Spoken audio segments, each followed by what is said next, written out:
Hey everybody, Kyle Goethe here from GoatFilmReviews.com and the Goat Film Reviews YouTube channel.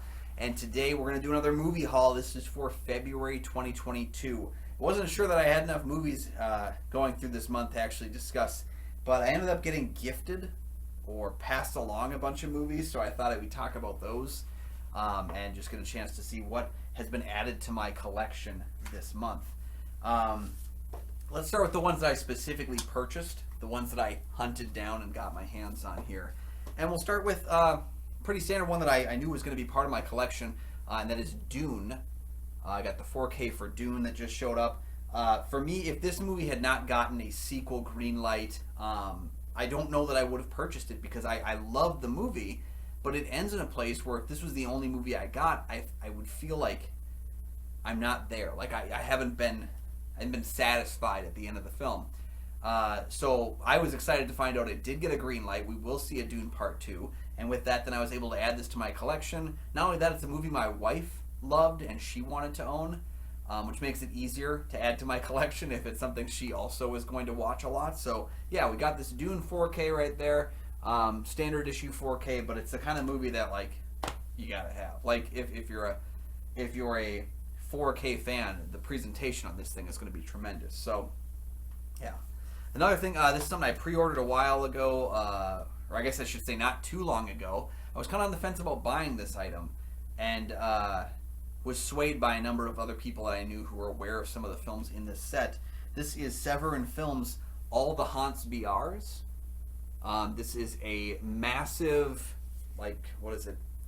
20 feature film set with a bunch of other additional items too, including a very, very lengthy documentary about folk horror in compendium of folk horror it's called. Look for an unboxing video with this. This is one that I've been looking forward to, but I was like, the price on it's a little high and I don't really know if I have that kind of throwaway money right now to invest in something like that. But when I found out that a number of these films have never made it to a home video release or a worthwhile one, and then I saw the comparisons online with the versions of the films that people had seen before that were very low quality, and how the film had been kind of cleaned up significantly for this set. I was like, you know what, like, I'm a horror guru and I've never seen any of these movies, so at the very least the time spent watching them will make up for a lot of my concerns about the cost. But that's one of the things you have to kind of think about when you're adding movies to your collection, especially when you have a collection the size of mine where it's like space is starting to get limited. What do you put there? And box sets are really easy because there's a lot of movies, and this is maybe like inch and a half maybe. So it's like it doesn't take up as much space as the other ones. This next one is a movie that I watched like 15 years ago, and I remember really enjoying. I like the concept behind it. It's not fully the most funny movie I had seen in a while, but it's a funny enough concept if you're into some irreverent comedy, and that is I got a DVD copy of Hamlet II. If you haven't seen the movie, it's what's the actor? Steve Coogan plays a drama teacher that basically decides to come up with something that's he's gonna razzle dazzle the idea of Hamlet by like changing the script up a little bit, making it a bit more accessible to younger people and to people who like get people back to the theater to see his play. And it just gets ratcheted up into one of the most absurd kind of plays you'd ever heard of.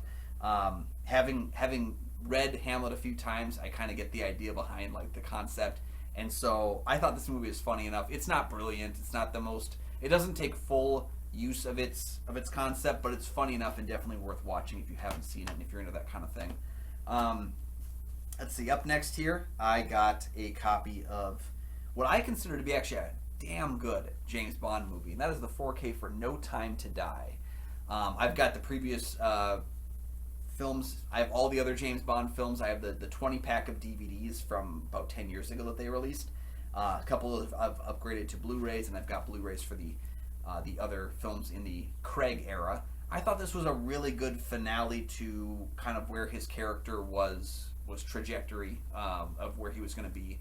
And I think it closes out really good. It does some things on there that I gotta commend the balls of the filmmakers for doing. Cary Joji Fukunaga, who is a brilliant filmmaker who gave us the first season of True Detective, directed this, and it feels kind of like a little epic. But not really little. It runs in close to 3 hours long. It's a fantastic movie that's full of sequences. Not all of it works, but it works really well, and I think it closes off this 5-story arc in a very interesting and captivating way, and it makes me wonder where they're going to go next. So yeah, those are the movies I specifically bought this month. I've got a number of items though that got kind of handed over to me. When people hear that I have a movie collection, they tend to pass on any movies they don't want anymore. So I can't promise you that all these are really good, but these are ones that I was gifted. So let's start off with this one right here that I'm really actually excited about. Someone found out that I was recently going through like a horror host binge where I've been really big on like Joe Bob Briggs and Sven Googly and Elvira and like these horror hosts that brought these movies to people. I've been kind of revisiting my nostalgia for the idea. And so someone gifted me this. It is Elvira's movie Macabre, and it's a double feature with Count Dracula's Great Love and Frankenstein's Castle Freaks, 2 movies I've not seen before. Yeah, the idea behind this is just kind of funny, where it's like, she's kind of pausing in between the movie to interject, and I think Cassandra Peterson is a wonderful human being who's just got such a captivating presence. She's so much fun, and she's not afraid to kind of self-deprecate a little bit, goof around a little bit. She doesn't take things too seriously. I think Elvira is really fascinating and a fun character, and I just adore I adore her. I do. I think she's wonderful, and 2 movies I haven't seen in a set. I've already got one of these other sets. They don't do a lot of releases for Elvira's movie Macabre because I think the rights issues with the movies. They've signed over things like, you can show this on your TV show, but we don't want you releasing it and making more money off of it. So it's a lot of things that are like public domain, and then occasionally you'll get films like this. I think Shout Factory put this one together. I've got one other set right now. I think The Werewolf of Washington or something like that. I've got a couple other ones in there, and I've got the Elvira movies. But this was really fun, a fun gift for me. So thank you everyone who's sent me stuff or included that in your process as well. The next one here is Unbroken. This was directed by Angelina Jolie a couple years back. I remember watching this movie and I thought it was okay. It was all right. That's the best I can really dissuade about it. When someone offered to give me this movie, though, I was like, okay, I'll take it, because actually my parents gifted me Unbroken 2. A lot of people don't know this movie had a sequel, Path to Redemption. I think it was one of the more faith-based companies kind of took the reins of and made a follow-up to this movie. So I don't even know if the original cast comes back at all. I don't think any of them do. This is a good enough movie, this original one. I was like, I'm going to give this another try. Plus, I'm a completionist, so if I have the second one, I've got to have the first one. It just happens.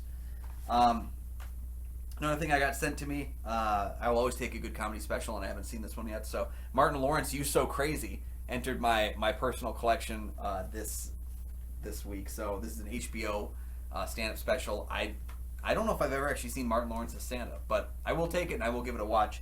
I enjoy the fact that most stand-up specials are like a tight 70 or 80 minutes, so it makes just kind of the cruise fit right into place.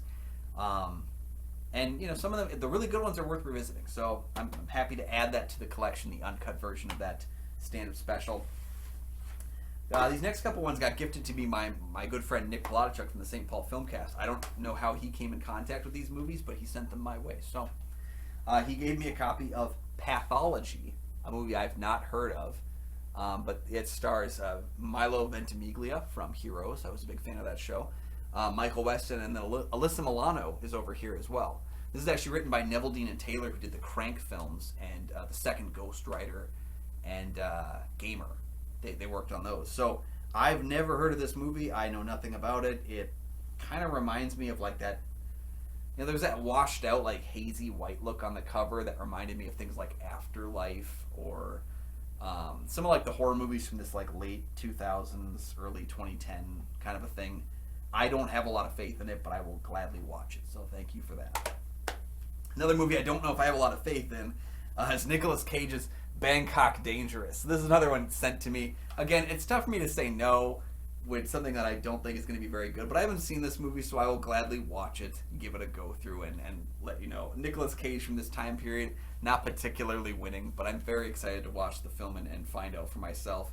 It does not look particularly good. Let me know your thoughts on this or any of the other movies that we've talked about so far as well, down in the comments, because maybe you'll sway me to watch some of these earlier than expected. And these next three are actually ones I already have copies of these movies, but these are different variations of them. So in some cases, better ones. So I'm curious to check this out. I'm a huge fan. One of my top 10 horror films of all time is ReAnimator. This is a Millennium Edition. The case is green and everything. It's wild. I have the Blu-ray for this, but I'm curious. There's a ton of special features on here that are not on my Blu-ray, so I'm going to check those out. I'm very excited to deal with that. I also adore the sequel, Bride of ReAnimator. I have like a VHS quality copy of this movie, so I'm excited to watch a better version of this movie. This is not as good as the first one, but I find it quite entertaining. Very much enjoyed watching it in such a way. So, yeah. So there's Bride of ReAnimator, and then of course, the one I actually haven't seen yet, Beyond ReAnimator. That's the third one in the trilogy. Brian Yuzna directed it, and he's a little hit or miss at times, but I've seen the other two. I gotta see how that trilogy ends. So Beyond ReAnimator has joined my personal collection. Thank you to everyone who sent me movies or tried to add something to the collection over the past couple of months. I really appreciate the people that I know from the show, people that I know in real life, who have all kind of sent things to be added to the collection. I'm not sure my wife is big on all these movies added to the collection, but this is what we're dealing with at this point. So she's obviously okay with it. She let me have an entire room in our house to put this crap in when I'm done with it. So thank you guys for joining me for another movie haul.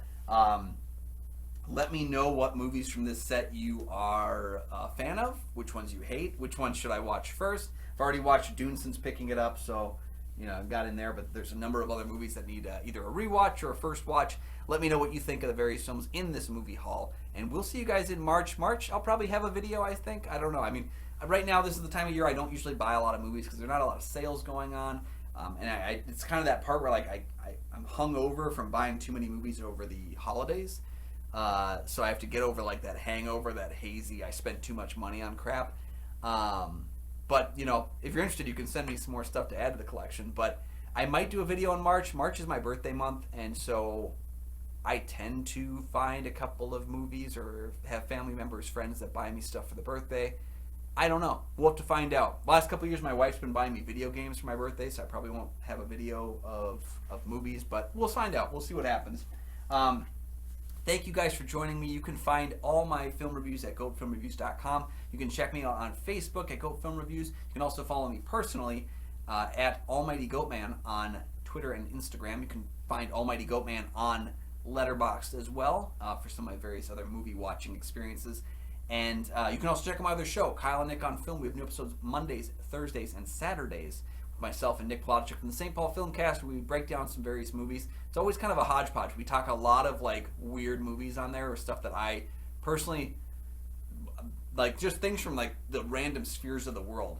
Like one week we'll do a horror movie, and then we'll do like a personal drama, and then we'll do like an action pick, and then a cult hit, and like it just jumps around all over the place. And I love that about the show, is that it's inspiring me to watch more movies that I haven't seen from my back catalog. And just experience the world through a different lens. Nick and I are very different when it comes to our tastes in movies. We tend to agree on what's good and what's bad, but to the extent is always different. So check out that show Mondays, Thursdays, and Saturdays. The link is down in the description for that. And until next time, we'll see you guys later.